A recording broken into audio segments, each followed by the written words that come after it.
Students, आज हम अपना सामाजिक अध्ययन का क्लास 2 का लेसन नंबर 15 पढ़ेंगे, जिसका नाम है मौसम तथा ऋतुएं, वेदर एंड सीजन्स। तो आइए प्यारे बच्चों, आज हम मौसम तथा ऋतु के बारे में जानेंगे। किसी निश्चित स्थान की एक विशेष समय पर तापमान, सूर्य के प्रकाश, हवा तथा वर्षा की स्थिति को मौसम कहते हैं। तो प्यारे बच्चों, किसे कहते हैं मौसम? किसी निश्चित स्थान की एक विशेष समय पर तापमान, सूर्य के प्रकाश तथा हवा और वर्षा की स्थिति को मौसम कहते हैं।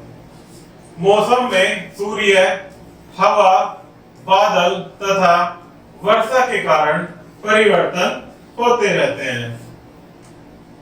ऋतुएं, जब किसी स्थान का मौसम लंबे समय तक एक जैसा रहता है उसे ऋतु कहते हैं। जैसे लगातार गर्मियां आ रही हैं, लगातार सर्दियां चल रही हैं, लगातार बरसात हो रही है, तो उसे एक पर्टिकुलर मौसम कहते हैं।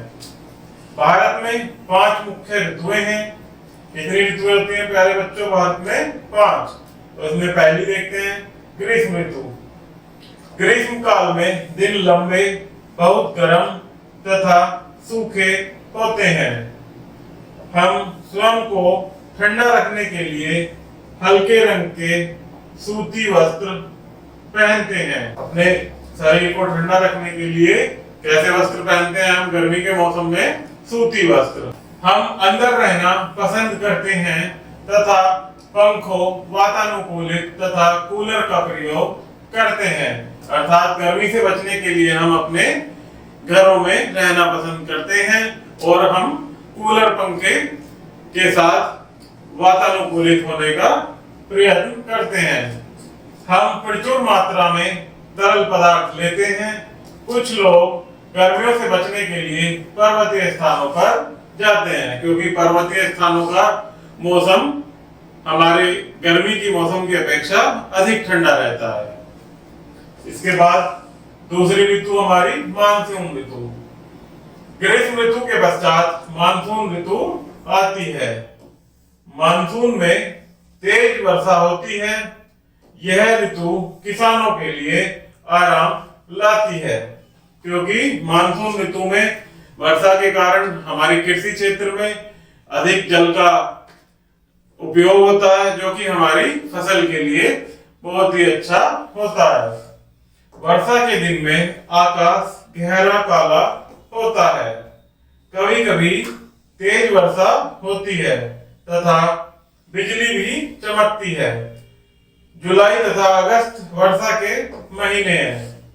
वर्षा के दिनों में आकाश हमारा गहरा काला रंग के रूप में बदलता रहता है तथा बिजली भी आकाश में चमकती रहती है। इस प्रकार का मौसम कब होता है प्यारे बच्चों? हमारे जुलाई और अगस्त के महीने में, जिसमें अधिक वर्षा होती है। इसके पश्चात आता है प्यारे बच्चों हमारी नंबर 3 शीत ऋतु। सर्दियों में अत्यधिक ठंड होती है। सर्दियों में अत्यधिक ठंड होती है।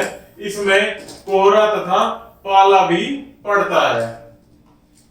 पर्वतों पर बर्फ ढक जाती है। हम अपनी शरीर को गर्म रखने के लिए ऊनी वस्त्र पहनते हैं। अत्यधिक ठंड होने के कारण हम अपने शरीर को गर्म रखने के लिए ऊनी वस्त्रों का प्रयोग करते हैं। हम स्वयं को गर्म रखने के लिए हीटर का भी प्रयोग करते हैं, ताकि हमारा टेम्परेचर जो है हमारे शरीर के हिसाब से वातानुकूलित हो जाए। कुछ स्थानों पर नवंबर, दिसंबर तथा जनवरी सर्दियों के महीने होते हैं। हमारा शीत ऋतुओं का महीने कौन से होते हैं? नवंबर, दिसंबर और जनवरी।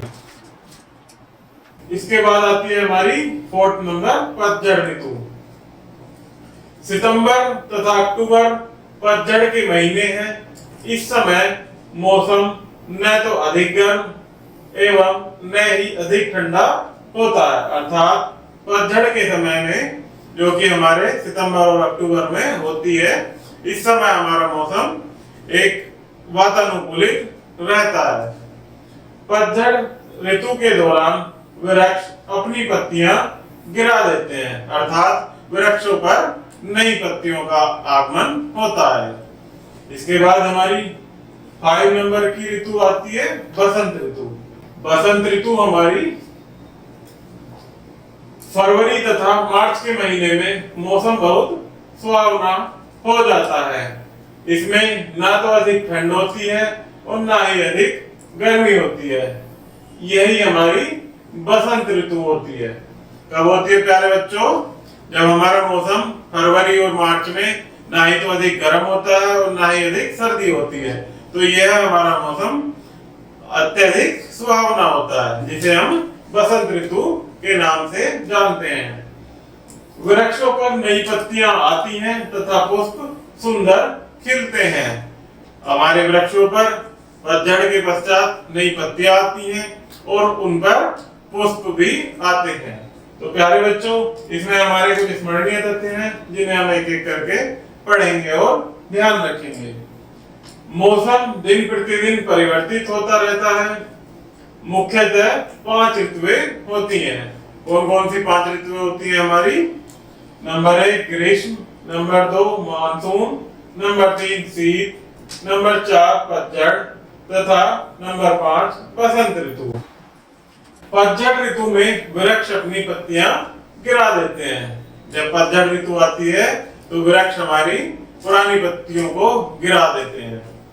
बसंत ऋतु बहुत ही सुहावनी ऋतु होती है। इसमें क्योंकि ना ही तो अधिक गर्मी होती है और ना ही सर्दी होती है। तो प्यारे बच्चों, यह हमारा लेसन समाप्त हुआ। वीडियो को अगर पसंद आए तो लाइक और सब्सक्राइब करना ना भूलें। धन्यवाद।